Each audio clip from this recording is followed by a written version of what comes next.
అంతర్జాతీయ వేదికపై భారత్ మరో కీలక దౌత్య విజయాన్ని అందుకుంది. భారత్ ఇరాన్ విదేశాంగ మంత్రుల భేటీ సక్సెస్ అయింది. హార్ముజ్ జలసంధి గుండా ప్రయాణించే భారత జెండా నౌకలకు ఇరాన్ ప్రభుత్వం పూర్తి అనుమతులు మంజూరు చేసింది.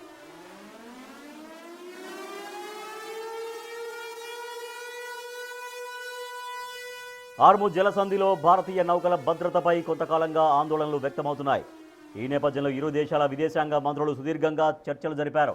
సమావేశం అనంతరం భారత జెండా కలిగిన నౌకల రాకపోకలకు ఎలాంటి ఆటంకం ఉండదని, వాటికి పూర్తి రక్షణ కల్పిస్తామని ఇరాన్ స్పష్టం చేసింది.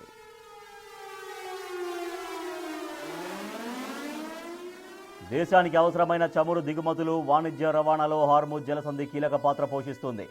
ఇరాన్ తీసుకున్న ఈ నిర్ణయంతో గల్ఫ్ రీజియన్లో భారత నౌకల ప్రయాణం ఇప్పుడు మరింత సుగమం కానుంది. ఇది కేవలం వాణిజ్యపరంగానే కాకుండా ఇరాన్తో భారత్కు ఉన్న బలమైన ద్వైపాక్షిక సంబంధాలకు నిదర్శనమని విశ్లేషకులు భావిస్తున్నారు.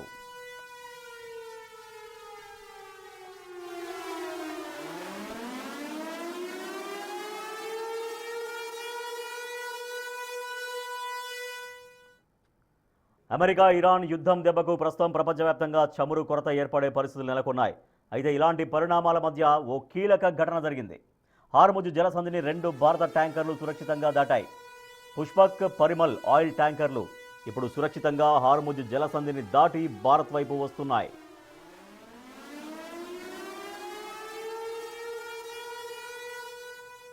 కేంద్ర విదేశాంగ మంత్రి జైశంకర్ కృషితోనే ఇదంతా జరిగినట్లు తెలుస్తోంది. ఇరాన్కు ఫోన్ డయల్ చేశారు జైశంకర్. చమురు, ఎల్పీజీ గ్యాస్ సరఫరాపై కీలక చర్చలు జరిగినట్టు తెలుస్తోంది. ఇరాన్ విదేశాంగ మంత్రి అబ్బాస్తో చర్చలు జరిపారు జైశంకర్. ప్రస్తుతం హార్ముజ్ జలసంధిని ఇరాన్ మూసేసింది. అయితే భారత్కు చెందిన చమురు, ఎల్పీజీ ట్యాంకర్లు వెళ్లేందుకు అనుమతి ఇవ్వాలని ఇరాన్ను భారత్ కోరినట్లు తెలుస్తోంది. ఈ చర్చల అనంతరమే మన ట్యాంకర్లకు అనుమతి లభించినట్లు తెలుస్తోంది.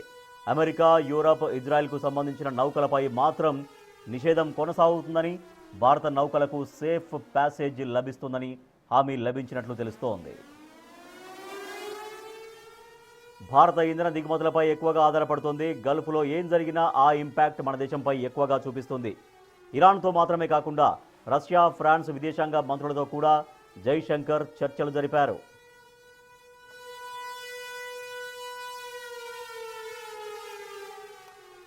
మా ప్రతినిధి శివ మరింత సమాచారం. సార్ శివ, జైశంకర్ చూపినటువంటి చొరవ, భారత ప్రభుత్వం చొరవ చూపినటువంటి ఫలితాలు ఎట్లా కనిపిస్తున్నాయి?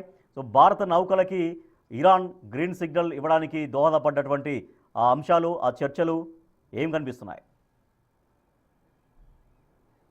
Right Rajesh, America, Israel, Iran మధ్య జరుగుతున్న యుద్ధం వేళ కీలక పరిణామం చోటు చేసుకుంది. భారత విదేశాంగ శాఖ మంత్రి ఇరాన్ విదేశాంగ శాఖ మంత్రి అబ్బాస్తో చర్చలు జరిపారు. ఇద్దరి మధ్య భారత్, ఇరాన్ మధ్య ఇది వాణిజ్య ఒప్పందానికి అనుమతి కుదిరినట్టు తెలుస్తోంది. మరోవైపు ఈ యుద్ధం వల్ల ఈ హార్ముజ్ జలసంధిని ఇరాన్ మూసివేసింది. కానీ ఇద్దరి మధ్య చర్చలు జరిగిన నేపథ్యంలో ఇరాన్ నుంచి భారత్కు చమురుకు సంబంధించిన నౌకలు ఏవైతే ఉన్నాయో అవి రవాణా చేసుకునేందుకు అనుమతి ఇచ్చారు. దానిలో భాగంగానే ఇప్పటికే 2 నౌకలు ఇరాన్ అది హార్ముజ్ జలసంధి నుంచి భారత్కు బయలుదేరాయి. దీనికి సంబంధించి అనుమతులు ఇచ్చారు. ఎటువంటి ఇబ్బంది లేకుండా ఇప్పుడు 2 దేశాల మధ్య ఈ చమురు నిల్వలకు సంబంధించి దిగుమతి అనేది కొనసాగుతుంది. ఇక ఈ చమురు అవసరాల కోసం ప్రపంచ దేశాల మీద దాదాపు దిగుమతులపై 85% దిగుమతులపైనే భారత్ ఆధారపడి ఉంది. ఇటు ఇరాన్తో పాటు ఇతర దేశాల నుంచి కూడా చమురును అనేది భారత ప్రభుత్వం దిగుమతి చేసుకుంటూ ఉంటుంది. ఈ నేపథ్యంలోనే ఇప్పుడు కేవలం ఒక ఇరాన్తోనే కాకుండా ఇతర దేశ అధినేతలతో కూడా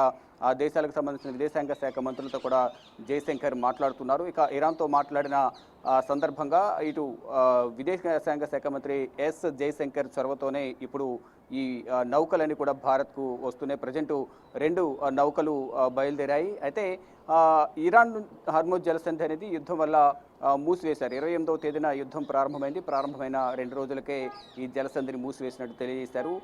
కేవలం ఇటు అమెరికా, పశ్చిమాసియా దేశాలు ఏవైతే ఉన్నాయో కొన్ని దేశాలు, ఇజ్రాయెల్కు మాత్రం ఎటువంటి అనుమతి లేదు.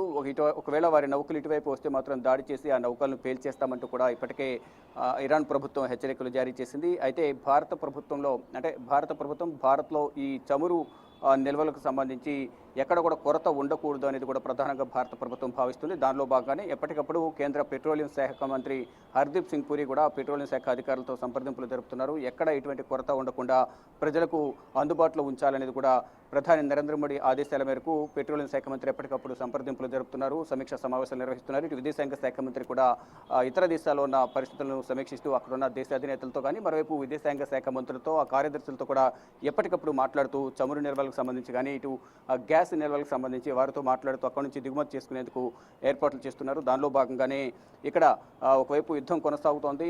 వారు దాడులు ప్రతిదాడులతో పశ్చిమాసియా దేశాలు కానీ ఈ 3 దేశాలు కూడా అట్టుడుగుతున్న పరిస్థితి కనిపిస్తుంది. ఎప్పుడు ఏం జరుగుతుందనేది కూడా ఎవరు ఊహించిన విధంగా ఒకరిపై ఒకరు దాడులు చేసుకుంటున్నారు. ఈ సందర్భంలో మాత్రం ఎక్కడ కొరత లేకుండా చూసుకోవాలనేది కూడా అంటే పెట్రోలియం డీజిల్ కానీ ఇటు గ్యాస్ కొరత ఎక్కడ లేకుండా చూడాలనేది కూడా భారత ప్రభుత్వం నిర్ణయించుకుంటుంది. దానిలో భాగంగా ఇటు రాష్ట్రాలకు కూడా కొన్ని ఆదేశాలు జారీ చేశారు. దానిలో భాగంగా ఇటు రాష్ట్ర ప్రభుత్వాలు కూడా ఈ చమురు నిల్వలకు సంబంధించి ఎక్కడ కూడా రేట్స్ అనేవి కూడా హైక్ చేయకుండా చూసుకోవాలి అనేది ప్రధానంగా ఆదేశాలు జారీ చేసిన నేపథ్యంలో ఎప్పటికప్పుడు నిల్వలు చమురు నిల్వలు కానీ ఇటు గ్యాస్ నిల్వలు పెట్రోలియం అలాగే డీజిల్కి సంబంధించి ఎప్పటికప్పుడు డేటాను కేంద్ర ప్రభుత్వానికి సమర్పించాలి. ఎంత ఉంది, ఎంత శాతం నిల్వ ఉంది, ఎన్ని రోజులు వస్తుంది అనేది కూడా సమాచారం ఇవ్వాలని ఎప్పటికప్పుడు భారత ప్రభుత్వం కూడా కోరుతున్న నేపథ్యంలో ఆ శాఖకు సంబంధించిన అధికారులందరూ కూడా పెట్రోలియం శాఖ అధికారులకు సమాచారం ఇస్తున్నారు. ఇక ఇటు పెట్రోలియం శాఖ మంత్రి మరోవైపు విదేశాంగ శాఖ మంత్రి సమన్వయం చేసుకుంటూ ఇటు విదేశాలకు సంబంధించిన విదేశాంగ మంత్రులు కానీ ఆ శాఖలకు సంబంధించిన కార్యదర్శులతో ఎప్పటికప్పుడు కూడా సంప్రదింపులు జరుపుతున్నారు. మరోవైపు ఇటు ఇరాన్కు సంబంధించిన నౌకలకు ఆశ్రయం కల్పించిన నేపథ్యంలో కొచ్చిలో ఇద్దరి మధ్య కూడా సంబంధాలు అనేవి బలోపేతమయ్యాయి. అంటే విశ్వాసం అనేది ఒక దేశం మీద మరొక దేశానికి విశ్వాసం పెరిగింది. దానిలో భాగంగానే వ్యాపార సంబంధాలు కూడా పెంచుకోవాలని కూడా ఇరు దేశాలు కూడా భావించాయి. దానిలో భాగంగానే ఇప్పుడు ఎక్కడ ఇప్పుడు ఇరాన్ గ్రీన్ సిగ్నల్ ఇవ్వడంతో అంటే దాదాపుగా ఎన్ని నౌకలు ఇప్పుడు సముద్ర మార్గంలో ఉన్నాయి, మన భారత్కు రావడం కోసం ఎన్ని నౌకలు ఇప్పుడు అక్కడ ఉన్నాయి, ఇప్పటికేమైనా జలసంధిని దాటినట్టుగా సమాచారం తెలుస్తోందా? రైట్, ఇప్పటికే 2 నౌకలు బయలుదేరినట్టుగా కూడా తెలుస్తోంది. దానిలో భాగంగానే ఇప్పుడు విదేశాంగ శాఖ మంత్రి మాట్లాడిన తర్వాత ఈ నౌకలు కూడా 2 నౌకలకు గ్రీన్ సిగ్నల్ ఇచ్చారు. ఆ 2 నౌకలు కూడా ఇప్పుడే జలసంధిని దాటి భారత్కు బయలుదేరినట్టు కూడా తెలుస్తుంది. అంటే హర్మోజ్ జలసంధి నుంచి భారత్ చేరుకోవాలంటే దాదాపు 25 రోజుల సమయం అనేది పడుతుంది. కాబట్టి ఇంకొక 20-22 రోజుల్లో హర్మోజ్ జలసంధి నుంచి భారత్కు ఆ చమురు నిల్వలతో బయలుదేరిన నౌకలు 2 ప్రజెంట్ బయలుదేరాయి. మరికొన్ని నౌకలు కూడా కొంచెం బయలుదేరేందుకు సిద్ధంగా ఉన్నాయి. కాబట్టి వచ్చే సమయంలో ఈ భారత్ జెండా అనేది కూడా దానిపైన ధరించి తీసుకుని రావాలి. అంటే ఫ్లాగ్ అనేది ఉండాలి దానిపైన. దాని ద్వారా గుర్తించి ఎటువంటి దాడులు చేయకుండా ఉండేందుకు కూడా అవకాశం ఉంటుంది. కాబట్టి ఆ విధంగా కూడా జాగ్రత్తలు తీసుకోవాలనేది కూడా ఇరాన్కు సంబంధించిన డిఫెన్స్ శాఖ కూడా తెలియజేసినట్టు తెలుస్తుంది. ఏదేమైనప్పటికీ కూడా ఇప్పుడు గతంలో వైజాగ్లో జరిగిన మిలన్లో అక్కడ పార్టిసిపేట్ చేసిన తర్వాత తిరిగి వెళ్తున్న సందర్భంలో శ్రీలంకలో ఒక సబ్మెరీన్, అమెరికా సబ్మెరీన్ ఇరాన్కు సంబంధించిన నౌకను పేల్చేయడం, దాంట్లో చాలా వరకు చనిపోవడం, తర్వాత మరొక నౌక కూడా ఇదే ఇబ్బంది ఎదుర్కొనే నేపథ్యంలో శ్రీలంకను సహాయం కోరిన నేపథ్యంలో వారు సమయం తీసుకొని ఎటువంటి నిర్ణయం తీసుకునే నేపథ్యంలోనే భారత్ వారికి ఆపన్న హస్తం ఇచ్చి కొచ్చిలో వారిని డాకింగ్ చేసుకునేందుకు అనుమతి ఇవ్వడం, దానితోనే ఆ సందర్భంలో కూడా ఆ సమయంలో కూడా వారి నౌకలో చాలామంది యువ అధికారులందరూ కూడా దాంట్లో ఉన్నారు. యువత కూడా చాలా మంది ఉన్నారు. వారి ప్రాణాలను కాపాడేందుకు కృతజ్ఞతలు తెలియజేశారు. ఇటు ఇరాన్ ప్రభుత్వం కూడా కృతజ్ఞతలు తెలియజేసింది. అప్పటి నుంచి కూడా ఇరు దేశాల మధ్య కొంత విశ్వాసం అనేది అంటే వ్యాపార సంబంధాలు పెంపొందించుకోవాలనేది కూడా కొంత అంతర్గతంగా కూడా చర్చలు జరిగాయి. దానికి సంబంధించి ఇప్పుడు భారత్లో చమురు అనేది కొరత ఏర్పడే అవకాశం ఉంటుంది. కాబట్టి ముందస్తుగా వారితో చర్చలు జరిపి అక్కడ నుంచి రవాణా చేసుకోవాలి, దిగుమతి చేసుకోవాలని కూడా ప్రధానంగా భావించింది. దానిలో భాగంగా ఆ ప్రయత్నాల్లో భాగంగానే ఇరాన్ విదేశాంగ శాఖ మంత్రితో అబ్బాస్తో చర్చలు జరిపారు. ఆ చర్చలన్నీ కూడా సఫలమయ్యాయి. ఇరు దేశాలు కూడా వాణిజ్యపరంగా ముందుకు వెళ్లేందుకు ఒప్పందం కూడా చేసుకున్నట్టు తెలుస్తుంది. దానిలో భాగంగానే ఎటువంటి ఇబ్బంది లేకుండా, ఎటువంటి ఆటంకాలు లేకుండా ఇరాన్ హర్మోజ్ జలసంధి నుంచి ఈ నౌకలను తీసుకొచ్చేందుకు ఇరాన్ ప్రభుత్వం అనుమతి ఇచ్చింది. ఇక ఇరాన్తో పాటు ఇతర దేశాల అధినేతలతో కూడా ఈ చమురు నిల్వలకు సంబంధించి దిగుమతి చేసుకునేందుకు భారత ప్రభుత్వం ఎప్పటికప్పుడు సంప్రదింపులు జరుపుతుంది. కానీ భారత్లో ఎటువంటి కొరత ఉండకూడదనే ఉద్దేశంతోనే, ప్రజలకు ఎటువంటి ఇబ్బంది ఉండకూడదనే ఉద్దేశంతోనే భారత ప్రభుత్వం ఈ చర్యలు తీసుకుంటున్నట్లుగా విదేశాంగ శాఖ మంత్రి ఎస్ జయశంకర్ చెప్తూ ఉన్నారు. Rajesh. Right, thank you Shiva. Iran America war నేపథ్యంలో ఒక పక్క వార్ తీవ్రంగా కొనసాగుతుండగానే మరో కీలక పరిణామం భారత్కు సంబంధించి ఒక మంచి పరిణామంగా చూడొచ్చు. ఇరాన్ విదేశాంగ శాఖ మంత్రి అబ్బాస్తో భారత విదేశాంగ శాఖ మంత్రి జయశంకర్ చర్చలు జరిపిన అనంతరం హార్ముజ్ జలసంధిని భారత నౌకల కోసం ఓపెన్ చేశారు.